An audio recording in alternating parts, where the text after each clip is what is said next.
है आप सभी का हमारे YouTube चैनल पर। तो हम डिस्कस कर रहे थे एनर्जी के प्रीवियस ईयर के क्वेश्चंस। तो आज उस सेशन की जो है लास्ट हमारी क्लास है एनर्जी टॉपिक की। इसके बाद जो है हम नए टॉपिक के जो क्वेश्चन आंसर डिस्कस करेंगे।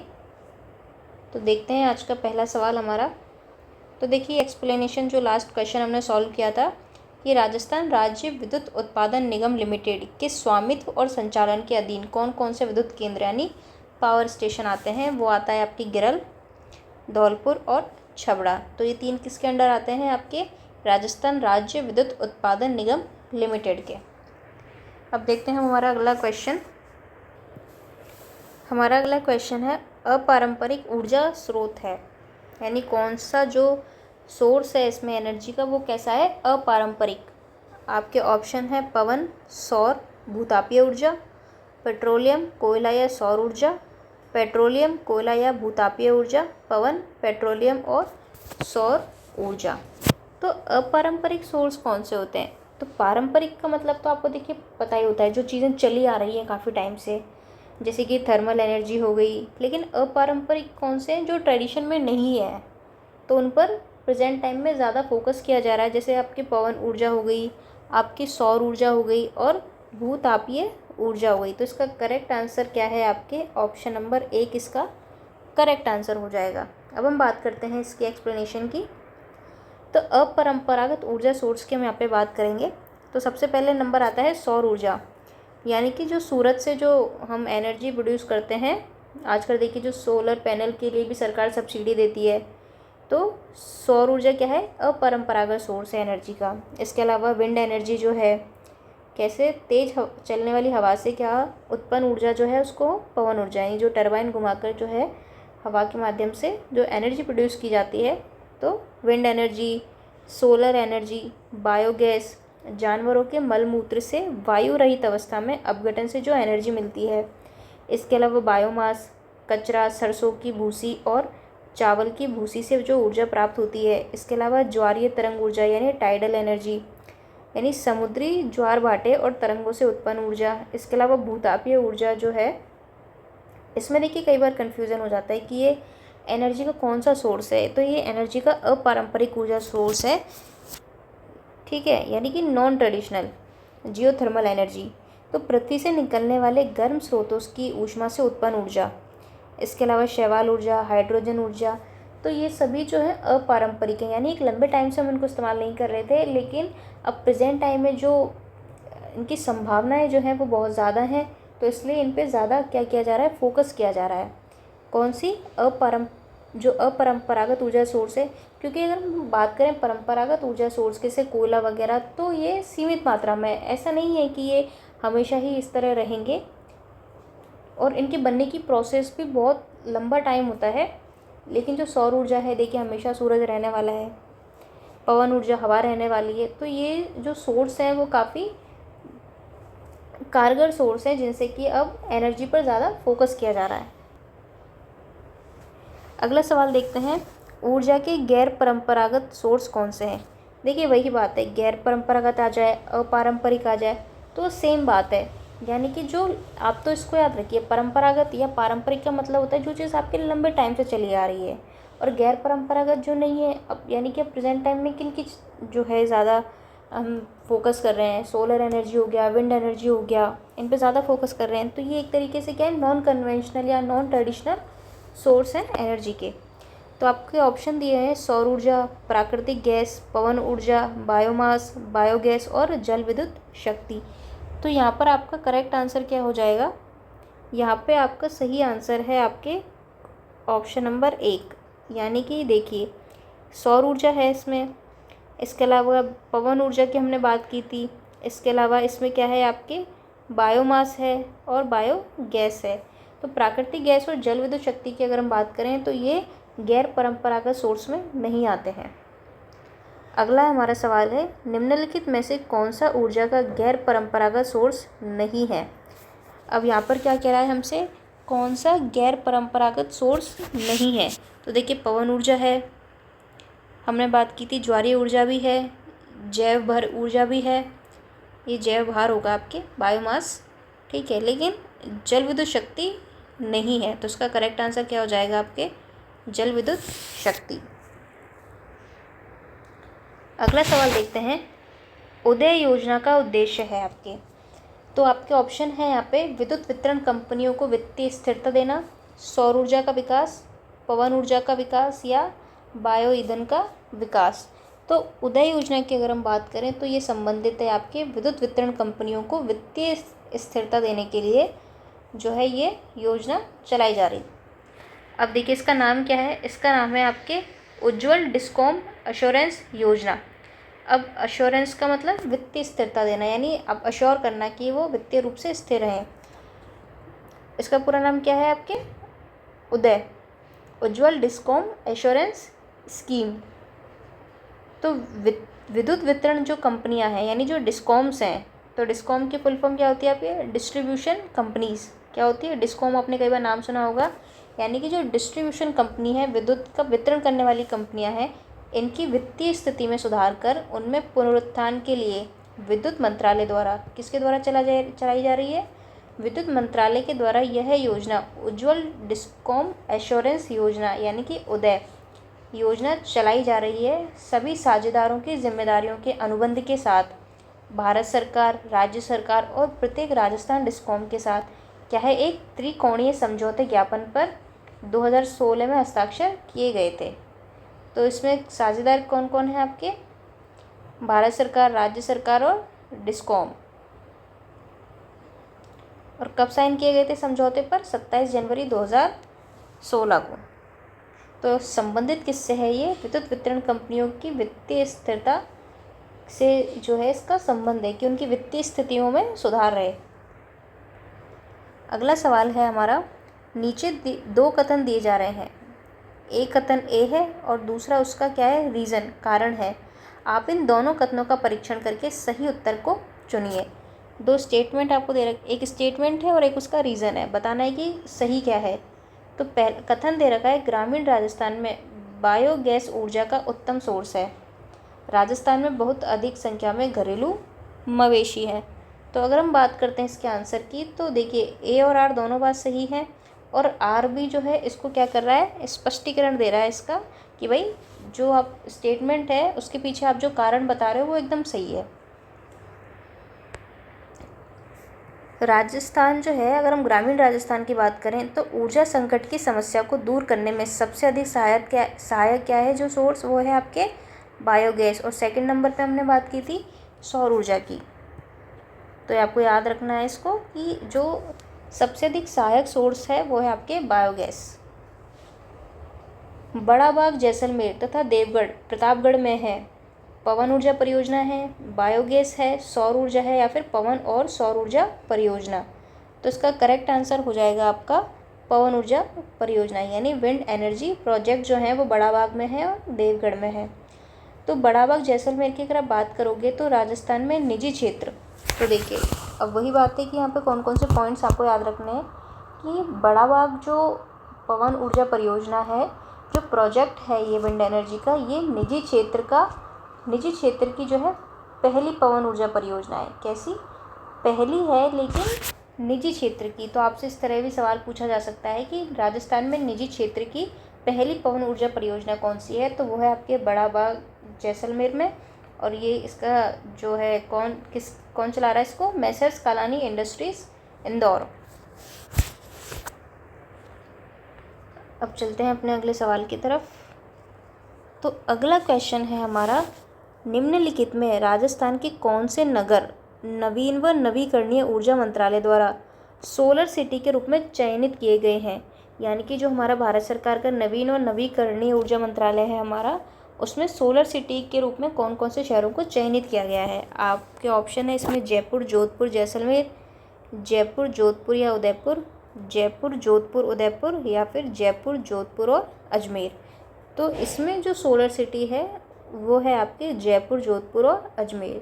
ठीक है, कौन सी है, इसमें उदयपुर नहीं है और जैसलमेर, तो उदयपुर नहीं है तो आप उदयपुर वाले ऑप्शन को कट कर दीजिए। और आपको याद रखना है कि जैसलमेर नहीं है इसमें आपके अजमेर है सोलर सिटी। तो राजस्थान के जयपुर, जोधपुर, अजमेर नगर जो है नवीन और नवीकरणीय ऊर्जा मंत्रालय द्वारा सोलर सिटी के रूप में चयनित किए गए हैं? कौन कौन से? राजस्थान में आपके जयपुर हो गया, जोधपुर हो गया और अजमेर हो गया। इनको क्या है, जो सोलर सिटी है उसके रूप में इनका चयन किया गया है।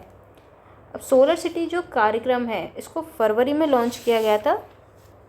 ठीक है, फरवरी 2008 में इसको लॉन्च किया गया था। ये देखिए मिट गया है, इसको सही कर देती हूँ मैं।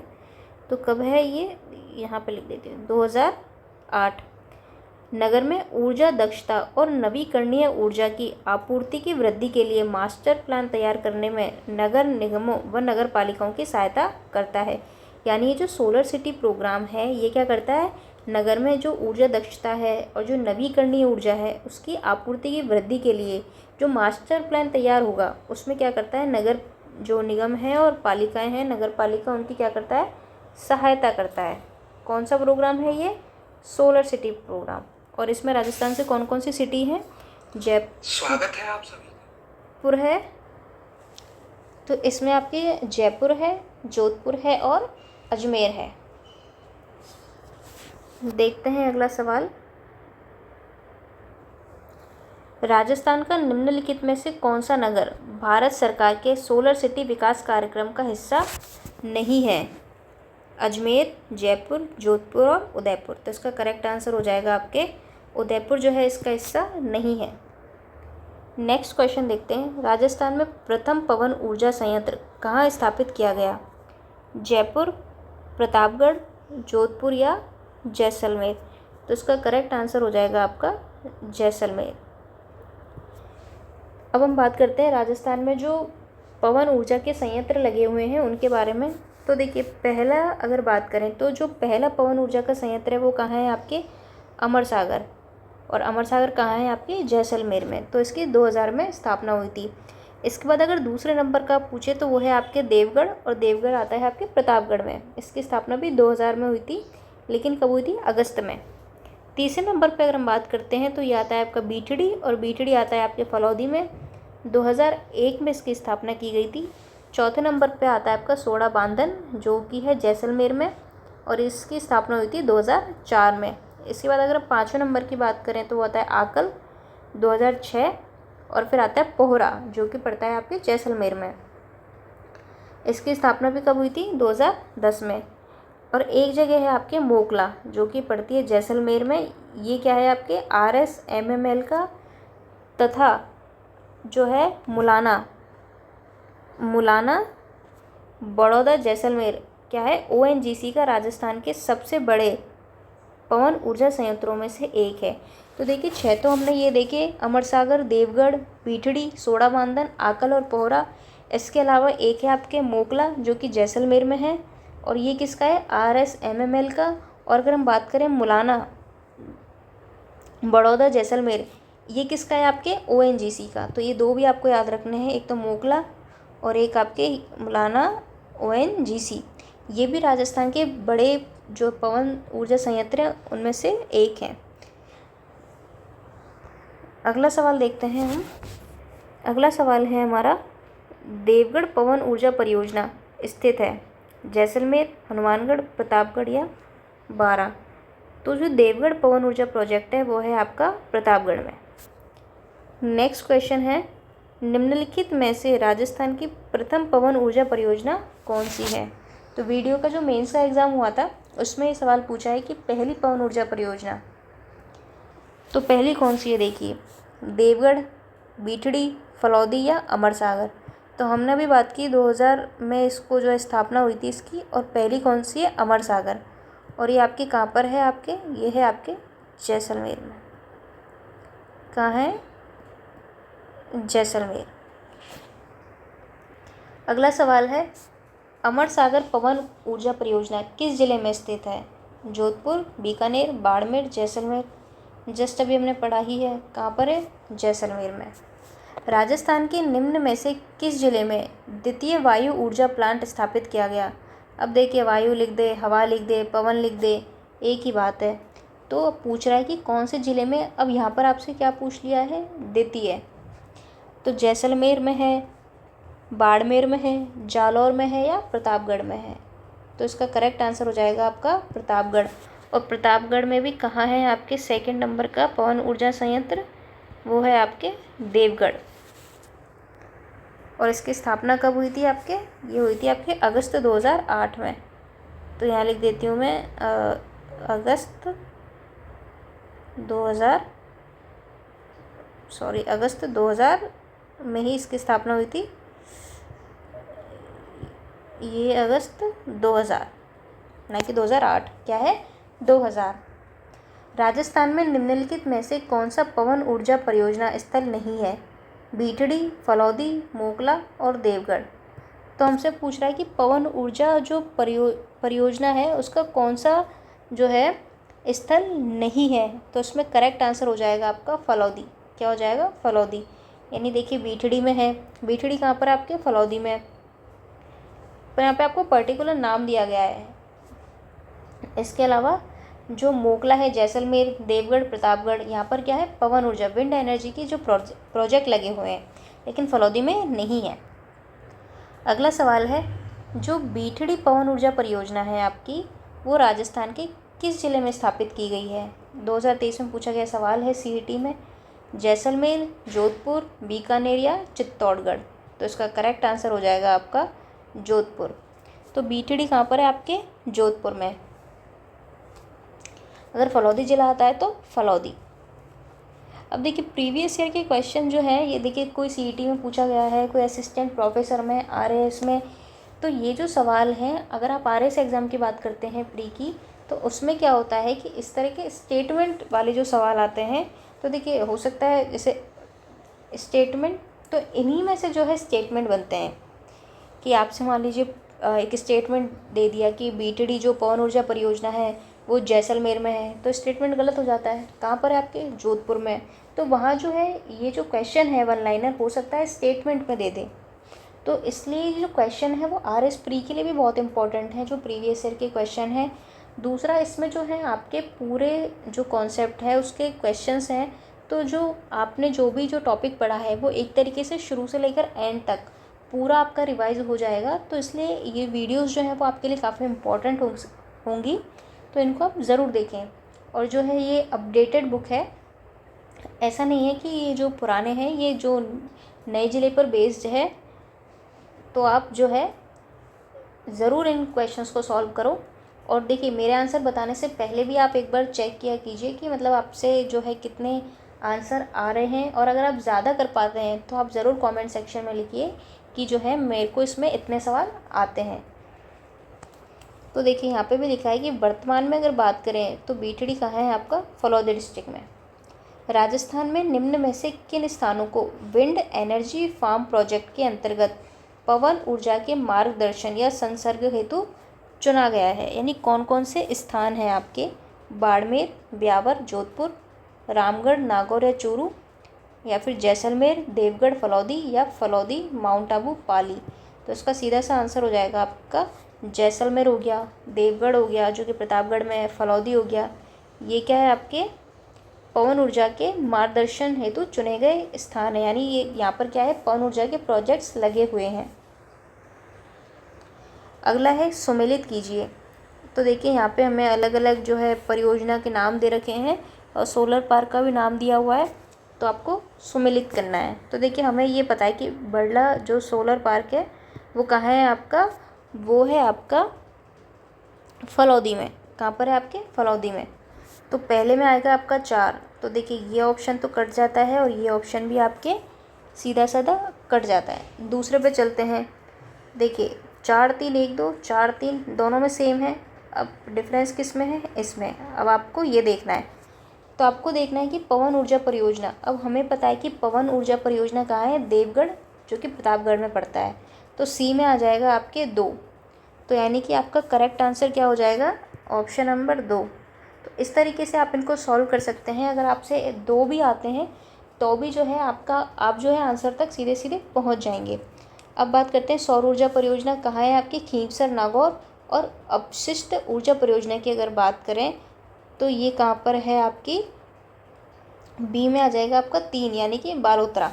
तो यह आप अपने नोट्स में ऐड कर लेना, अपशिष्ट ऊर्जा परियोजना कहाँ पर है, बालोतरा।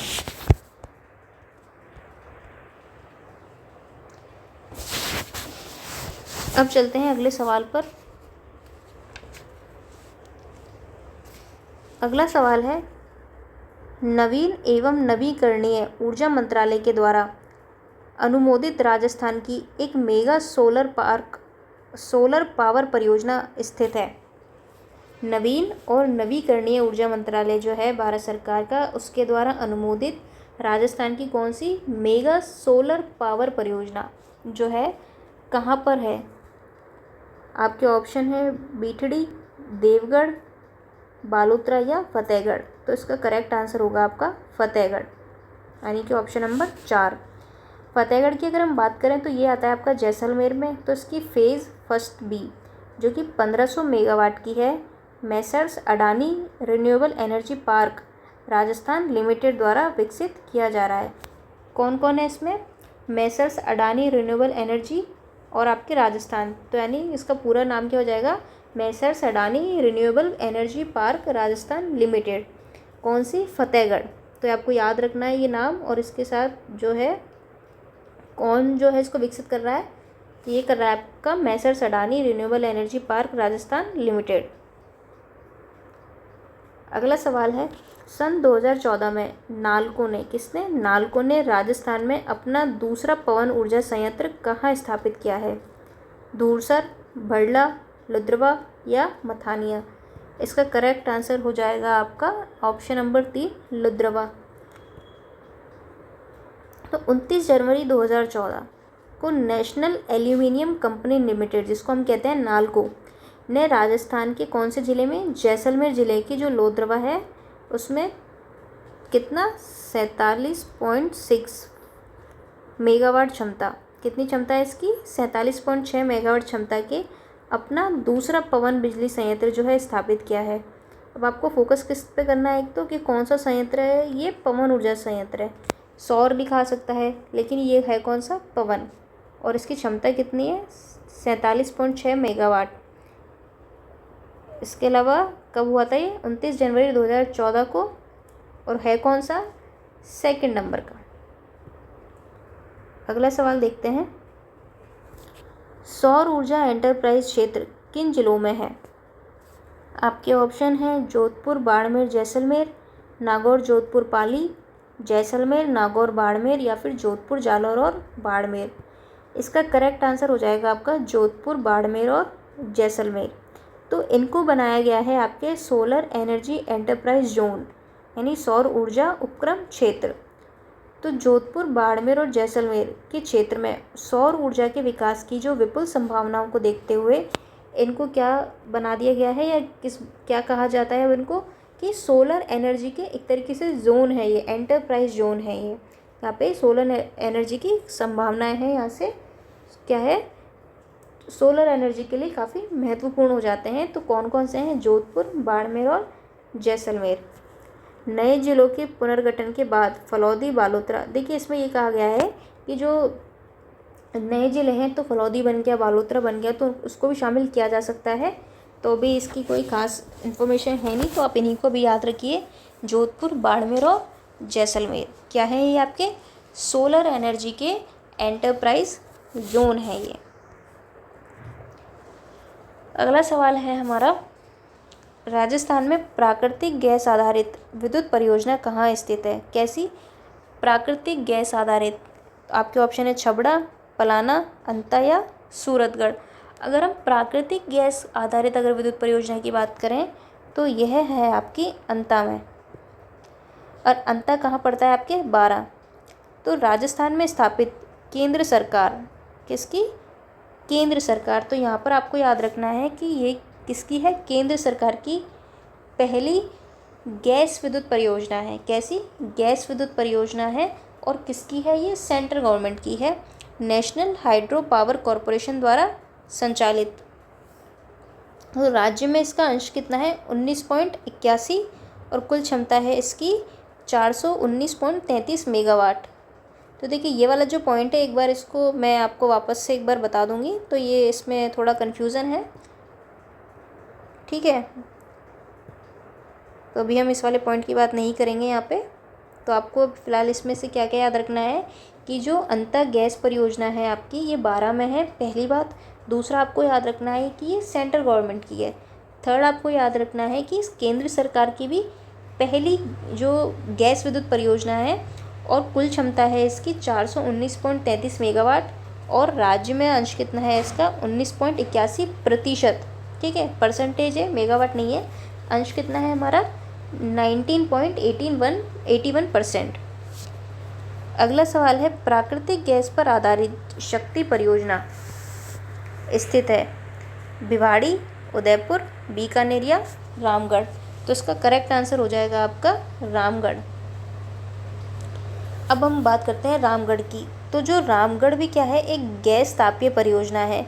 तो ये कहाँ पर है, आपके जैसलमेर ज़िले में। तो जैसलमेर ज़िले के रामगढ़ क्षेत्र में प्राकृतिक गैस पर, तो ये भी किस पर है, आपके प्राकृतिक गैस पर आधारित है। और कब शुरू हुई थी, 1996 में शुरू।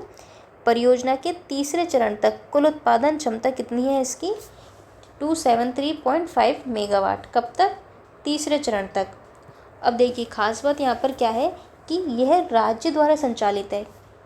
किसके द्वारा, राज्य के द्वारा संचालित है। और राज्य की पहली, अरे इसको मिटा देते हैं, अब लेते हैं हम हमारा हाइलाइटर।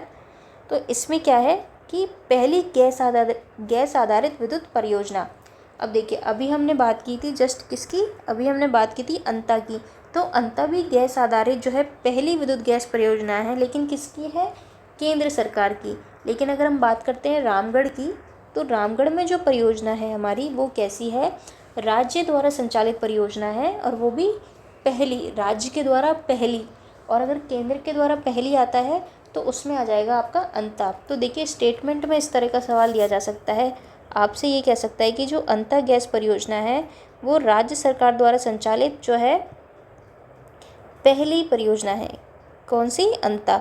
तो ये स्टेटमेंट क्या हो जाएगा फिर आपका रॉन्ग, जबकि अंता जो है आपकी वो केंद्र सरकार इसको देखिए मैं और सही से लिख देती हूँ आपके लिए कि अगर अंता की बात आती है तो ये है आपकी केंद्र सरकार द्वारा संचालित। और अगर बात आती है रामगढ़ की, तो रामगढ़ क्या है आपका राज्य के द्वारा संचालित। तो ये आप डिफरेंस जो है वो उसको याद रखना। ONGC द्वारा तनोट, डांडेवाला और मनिहारी टिब्बा से गैस उत्पादन किया जाता है। यानी ONGC क्या करती है, यहाँ पे तनोट हो गया, डांडेवाला हो गया और मनिहारी टिब्बा हो गया, यहाँ से क्या करती है, गैस का उत्पादन करती है। और इसे क्या है, गेल द्वारा इस प्लांट तक जो है गैस पहुँचाई जाती है। कौन पहुँचाता है इस प्लांट तक गैस, गेल। रामगढ़ गैस विद्युत केंद्र यानी गैस पावर स्टेशन राजस्थान के किस जिले में है, जैसलमेर, बारा, कोटा और पाली। इसका करेक्ट आंसर हो जाएगा आपका जैसलमेर। अगला सवाल देखते हैं हम। रामगढ़ पावर प्लांट को प्राकृतिक गैस की आपूर्ति होती है अंकलेश्वर से, मनिहारी टिब्बा और तनोट से, तुरीवाला और बागेवाला। तो अभी हमने बात की कि जो रामगढ़ पावर प्लांट है जो कौन सा है, आपके प्राकृतिक गैस आधारित है। इसको जो है आपूर्ति कहाँ से होती है, मनिहारी टिब्बा और तनोट से। अगला सवाल है हमारा, नई जैव ईंधन नीति जो है क्रियान्वयन में राजस्थान कौन से स्थान पर आता है। अगर हम बात करते हैं हमारी नई जैव ईंधन नीति की, बायोफ्यूल पॉलिसी की, तो जो है राजस्थान हमारा आता है पहले नंबर पे। कौन से नंबर पे, पहले नंबर पर। तो राजस्थान जो है राष्ट्रीय जैव ईंधन नीति जो 2018 है लागू करने में देश में कौन से नंबर पे आता है, आपका पहले नंबर पे है। राजस्थान जैव ईंधन के नियम हैं आपके 2019 में, और इनको लागू कब किया गया था, 9 अगस्त 2019। तो अगर आपसे पूछा जाता है कि ये नियम कब आए थे, जैव फ्यूल पॉलिसी जो है ये नियम है ये 2019 में। अब चलते हैं अगले सवाल की। राजस्थान में मुख्यमंत्री निःशुल्क बिजली योजना जो घरेलू सब्सिडी दी जाती है उसके तहत उन उपभोक्ताओं को मुफ्त बिजली प्रदान की जाती है जिनकी खपत, यानी कि कौन से उपभोक्ता हैं जिनकी खपत भाई इतनी है तो उनको जो है सब्सिडी दी जाएगी। तो कितनी यूनिट प्रति माह, तो इसका करेक्ट आंसर हो जाएगा आपका 100 यूनिट पर माह। यानी जिनकी खपत 100 यूनिट प्रति माह है उनको जो है ये सब्सिडी दी जाती है। अब देखते हैं अगला सवाल। प्रधानमंत्री कुसुम योजना के तहत भारत में पहला सौर ऊर्जा संयंत्र स्थापित किया गया है। किस योजना के तहत? कुसुम योजना। पिनार नलवर, भालोजी जयपुर, बालेसर जोधपुर या देवलिया जोधपुर। तो देखिए ये आपने पढ़ा होगा, प्रधानमंत्री कुसुम योजना है, उसके अंतर्गत अगर हम बात करें भारत में, देखिए यहाँ पे आपको क्या है कीवर्ड, भारत में पहला जो सौर ऊर्जा संयंत्र है उसको कहाँ पर स्थापित किया गया था? तो उसको किया गया था आपके भालोजी जयपुर में। तो पीएम कुसुम योजना की अगर हम बात करते हैं तो इसका पूरा नाम है आपके किसान ऊर्जा सुरक्षा और उत्थान महाअभियान। इसको देखिए तोड़कर याद कीजिए। पहली चीज़ तो ये किसके लिए? किसान। तो किसानों के लिए क्या करेगी ये? ऊर्जा सुरक्षा, यानी एक तरह से एनर्जी सिक्योरिटी। तो किसान ऊर्जा सुरक्षा और उससे क्या होगा? उत्थान होगा। तो इस तरीके से एक क्या है ये महाअभियान बन गया है। तो किसान ऊर्जा सुरक्षा और उत्थान, यानी इससे क्या होगा? ऊर्जा सुरक्षा और उत्थान होगा। तो इस तरह आप इस नाम को याद रख लीजिए, किसान ऊर्जा सुरक्षा और उत्थान, और क्या है? एक तरीके से महाअभियान है ये। तो ये है आपकी कुसुम योजना। तो देखिए यहाँ पर अगर हम बात करते हैं, इसके 3 घटक हैं, ए, बी और सी। तो देखिए नवीन और नवीकरणीय जो ऊर्जा मंत्रालय है भारत सरकार का, के द्वारा निम्न घटकों के लिए दिशा निर्देश जारी किए गए। यानी इन 3 घटकों में 3 अलग अलग तरह की चीज़ें आपको दी गई हैं। तो इसके तहत अगर हम बात करें घटक ए में, जो भालोजी गांव है, जो कि कहाँ है? कोटपुतली बहरोड। अगर आप पूर्व में ज़िले की बात करते हैं तो वो जयपुर ज़िला आ जाएगा आपका, और अगर वर्तमान की बात करते हैं तो वो आपके है कोटपुतली बहरोड। तो देख लेना आप ऑप्शन में क्या नाम आता है, उस अकॉर्डिंग आपको आंसर टिक करना है। तो ये जो है यानी कि इस कुसुम योजना के तहत जो पहला सौर ऊर्जा संयंत्र है उसको भालोजी गांव में जो है लगाया गया था। अब हम बात करेंगे इस योजना की, अलग से हम जो है अलग वीडियो में बात करेंगे इस योजना में। तो यहाँ पर देखिए जो योजना दी गई है इसमें बी और सी घटक में थोड़ा जो है ऊपर नीचे कर दिया है, तो इसलिए जो है हम इस योजना को अलग से देखेंगे। तो आप इसको रहने देना, एक बार जो है आप गूगल पे सर्च करके इसको देख लेना, क्योंकि इसमें घटक बी और सी में थोड़ा ये जो सी घटक है ये बी वाला पार्ट है, जबकि जो सी दे रखा है ये जो है आपके बी में आएगा।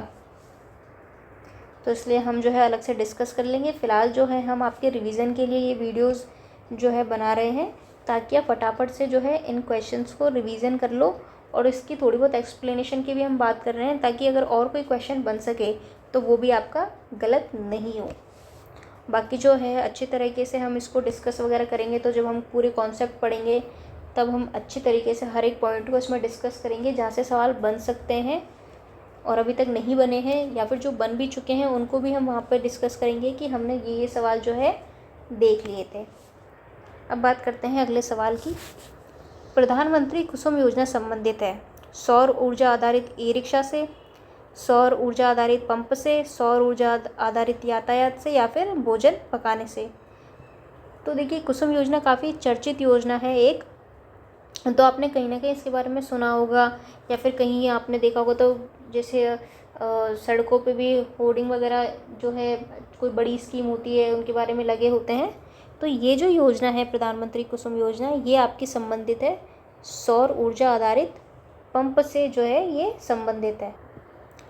अगला क्वेश्चन है हमारा, राजस्थान में किस एजेंसी को पीएम कुसुम योजना कंपोनेंट ए के क्रियान्वयन की जिम्मेदारी दी गई है, जिसमें 0.5 से 2 मेगावाट क्षमता तक के सौर ऊर्जा संयंत्र स्थापित किए जाने हैं।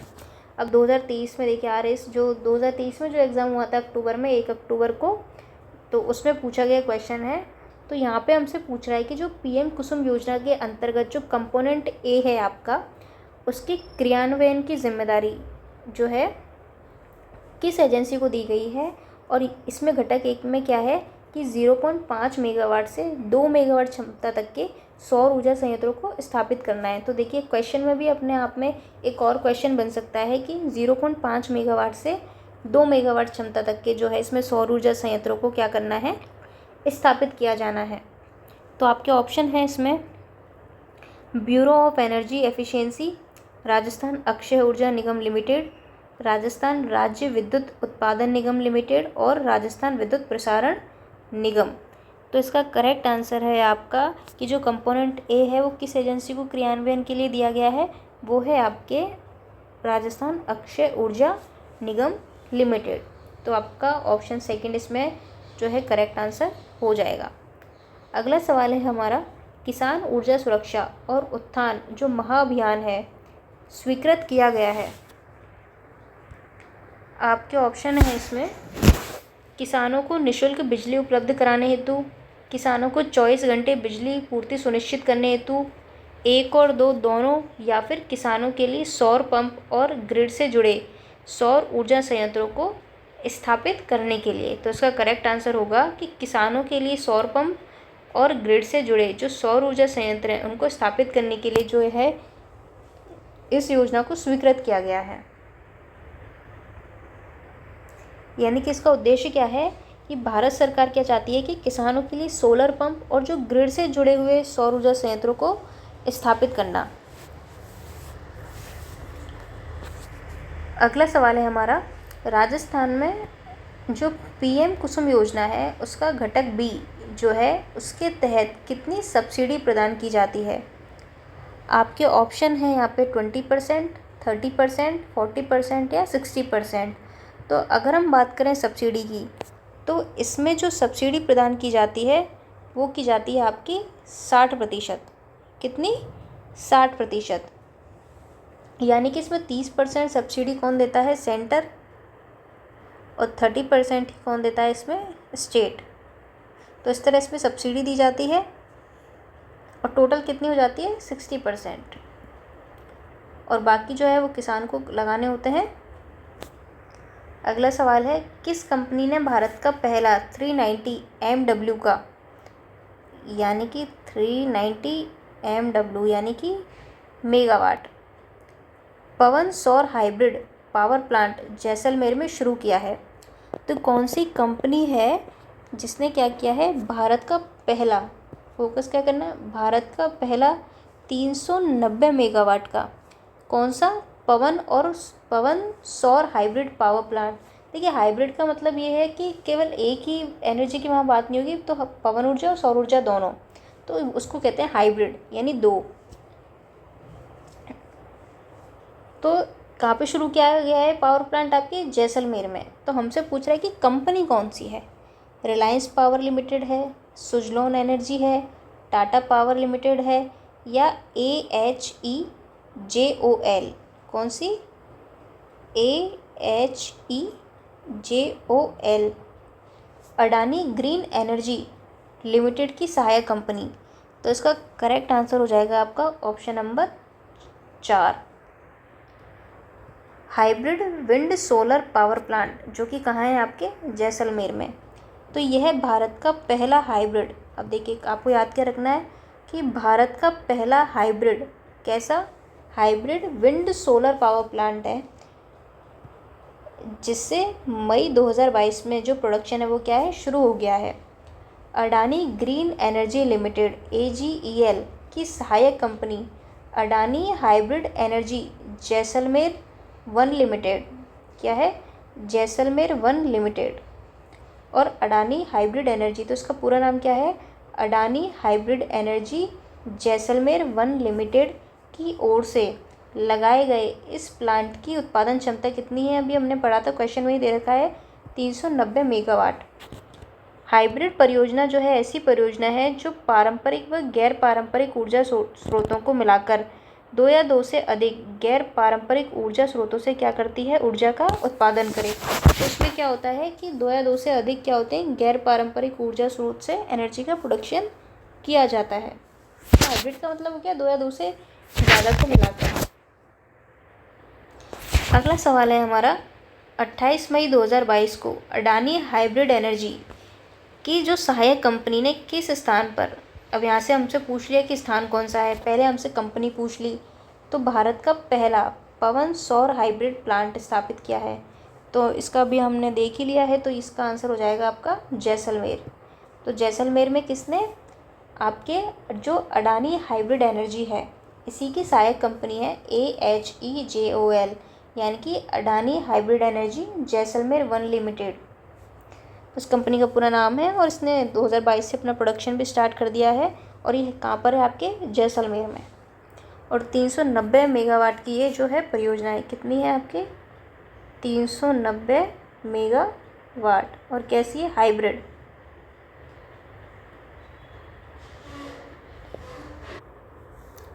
अब देखते हैं हम हमारा अगला सवाल, निम्नलिखित में से कौन सा। अब तो हमें देखिए एक प्लांट का नाम दिया हुआ है सोलर एनर्जी का, और एक दिया हुआ है अपन को स्थान, और हमसे पूछ रहा है कि सुमेलित नहीं है। हमें बताना है कि भाई ये प्लांट है और यहाँ पर है, तो वो तो, और उसके अलावा जो है हमसे पूछ रहा है बेसिकली सुमेलित नहीं है। तो सबसे पहले जो प्लांट दिया हुआ है वो है हमारा गौरीर प्लांट। ये झुंझुनू में है, तो बिल्कुल सही है ये बात कि झुंझुनू में है।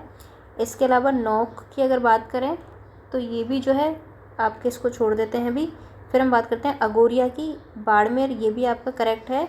और ये खींवसर नहीं है, ये खींवसर है, तो ये भी आपकी करेक्ट है। यानी जो इनकरेक्ट आंसर है वो है आपके नोक, जो कि जोधपुर में ना होकर कहाँ पर है आपके, तो ये कहाँ पर है आपका, ये जोधपुर में नहीं है। तो बेसिकली नोक जो प्लांट है वो फलौदी ज़िले, राजस्थान का दूसरा बड़ा सोलर प्लांट। तो देखिए ये नए ज़िलों के हिसाब से है। तो देखिए ये जो ज़िला बना है फलौदी, ऐसा नहीं कि सिर्फ जोधपुर से ही इसको लिया गया, कुछ हिस्सा इसका फिर जैसलमेर से भी लिया गया होगा। तो इस हिसाब से जो अगर हम बात करें तो बेसिकली ये सीमा पर है, जैसलमेर, जोधपुर और जो है उसकी सीमा पर है ये प्लांट। और ये दूसरा सबसे बड़ा सोलर प्लांट है अगर हम बात करें, तो इसलिए जो है इसका करेक्ट आंसर क्या हो जाएगा? फलौदी जिला, ना कि जोधपुर। तो अगर जोधपुर आता है तो ये हो जाएगा आपका गलत, अदरवाइज़ जैसलमेर आए तो भी वो आपका सही हो जाएगा। तो एक बार मैं वापस से बता देती हूँ इसको आपको।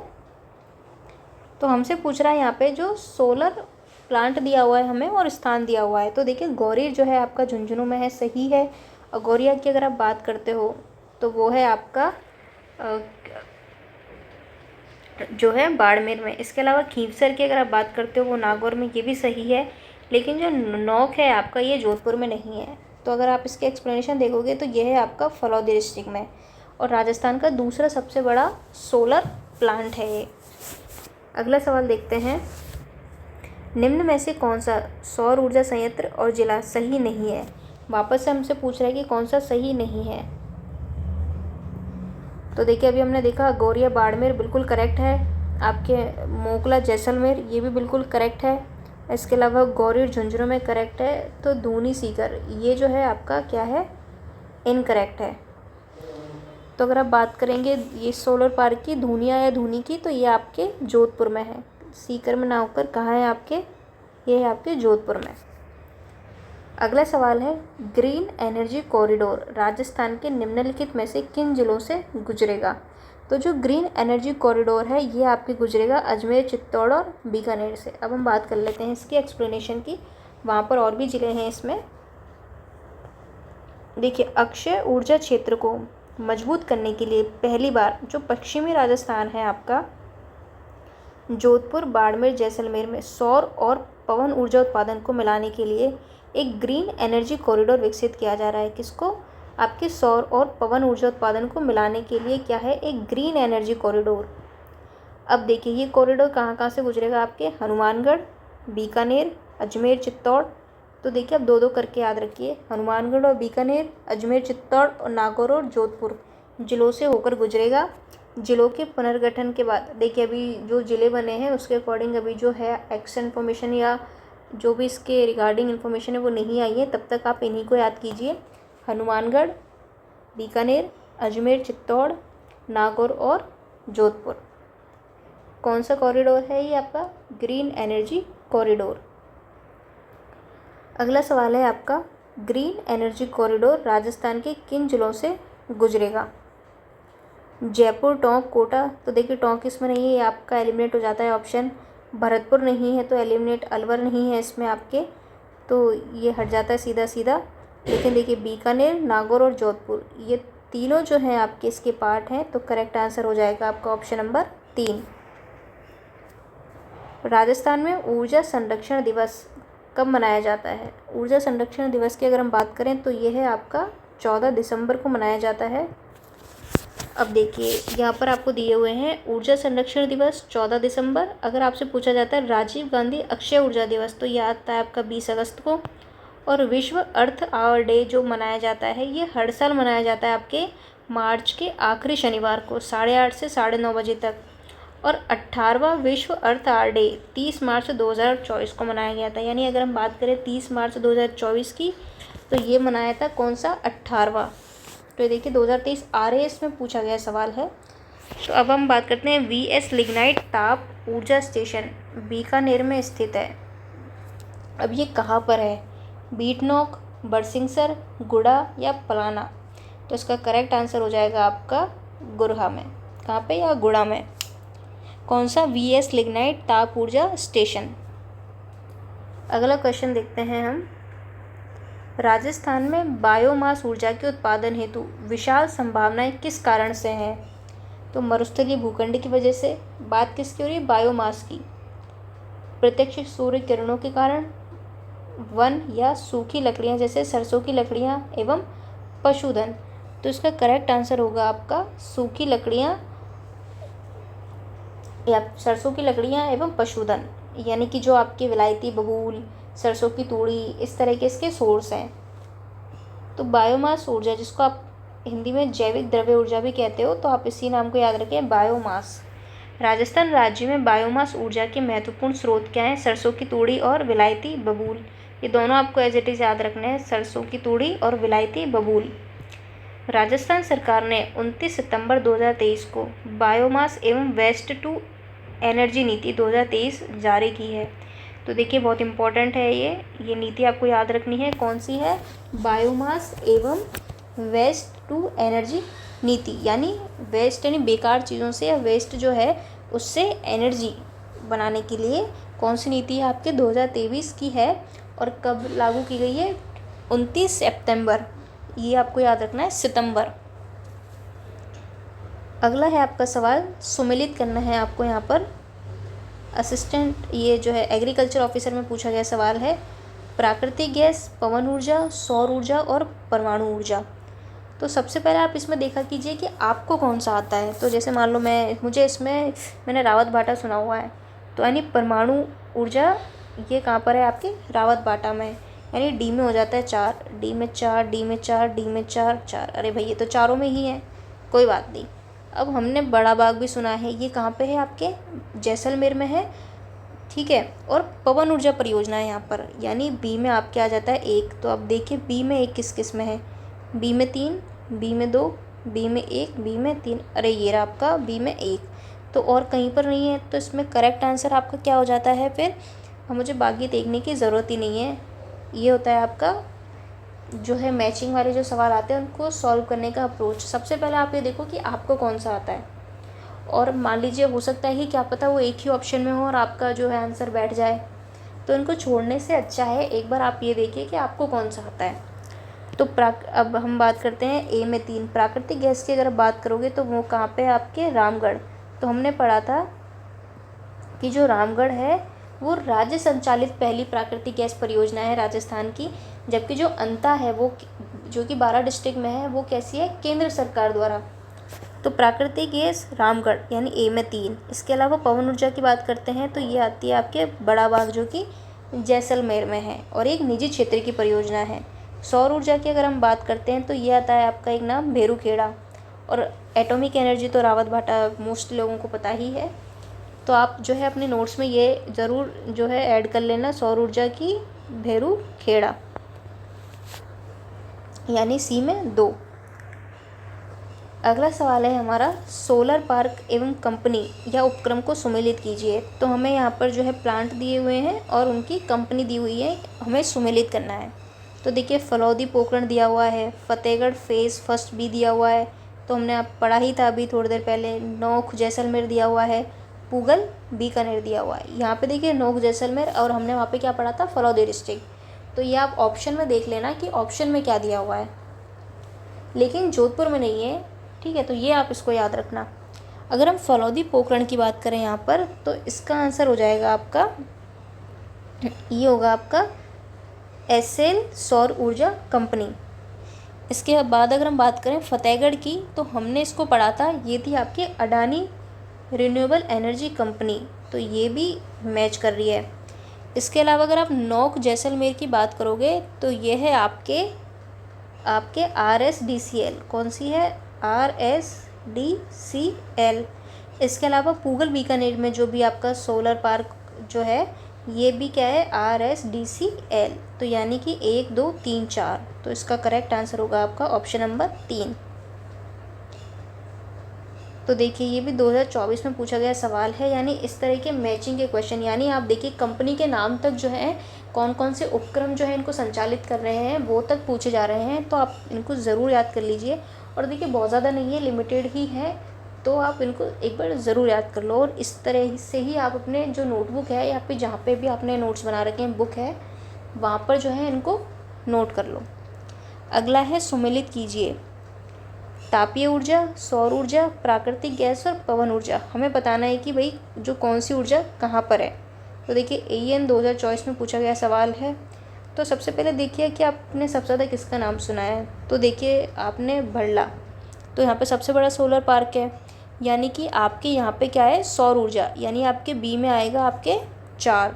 तो आप देखिए बी में 4 किस किस में, इसमें है, इसमें है, इसमें नहीं है, इसमें है, तो इसलिए आपका ऑप्शन 2 तो सीधा सीधा कैंसिल हो जाता है। अब हम बात करते हैं आपके तापीय ऊर्जा। तो तापीय ऊर्जा हमने पढ़ा है सूरतगढ़ में है, तो ए में आएगा 3। अब ए में 3 देखिए, ए में 3 1, ये तो आपका पैसे कैंसिल हो गया, 2 और 3, यानी ऑप्शन 3 भी यहाँ पर कट गया। अब हमारे पास बचता है 1 और 4। अब हमें पता है सौर ऊर्जा हमने देख लिया, तापीय ऊर्जा देख लिया। अब पवन ऊर्जा का जो पहला संयंत्र है वो कहाँ पर है, आपके अमर सागर, तो डी में आ जाएगा आपका 1। तो देखिए यहाँ पे डी पे 2 है, यहाँ पर 1 है, तो इसलिए करेक्ट आंसर हो जाएगा आपका ऑप्शन नंबर 4। और प्राकृतिक गैस का नाम आ जाएगा आपका बायतू। तो ये आप अपनी नोटबुक में नोट कर लेना। अगर आपको कोई भी नाम ऐसा लगता है कि जो आपके नोट्स में नहीं है, तो आप उसे वहाँ पर ज़रूर ऐड कर लें। इससे क्या होगा कि देखिए आपको 10 चीज़ें नहीं पढ़नी पड़ेंगी, तो जो आपके नोट्स हैं आप वहीं पे जो है चीज़ों को ऐड करते रहिए, ताकि जब आप रिवीजन करेंगे तो जहाँ से भी आपने जो चीज़ पढ़ी है वो ऑलरेडी आपके नोट्स में होगी। तो ये थी हमारी आज की क्लास, जिसमें हमने क्या किया है, एनर्जी से रिलेटेड सारे जो क्वेश्चन हैं उनको हमने सॉल्व कर लिया। अब हम मिलते हैं अगले टॉपिक के साथ अगली क्लास में। Thank you.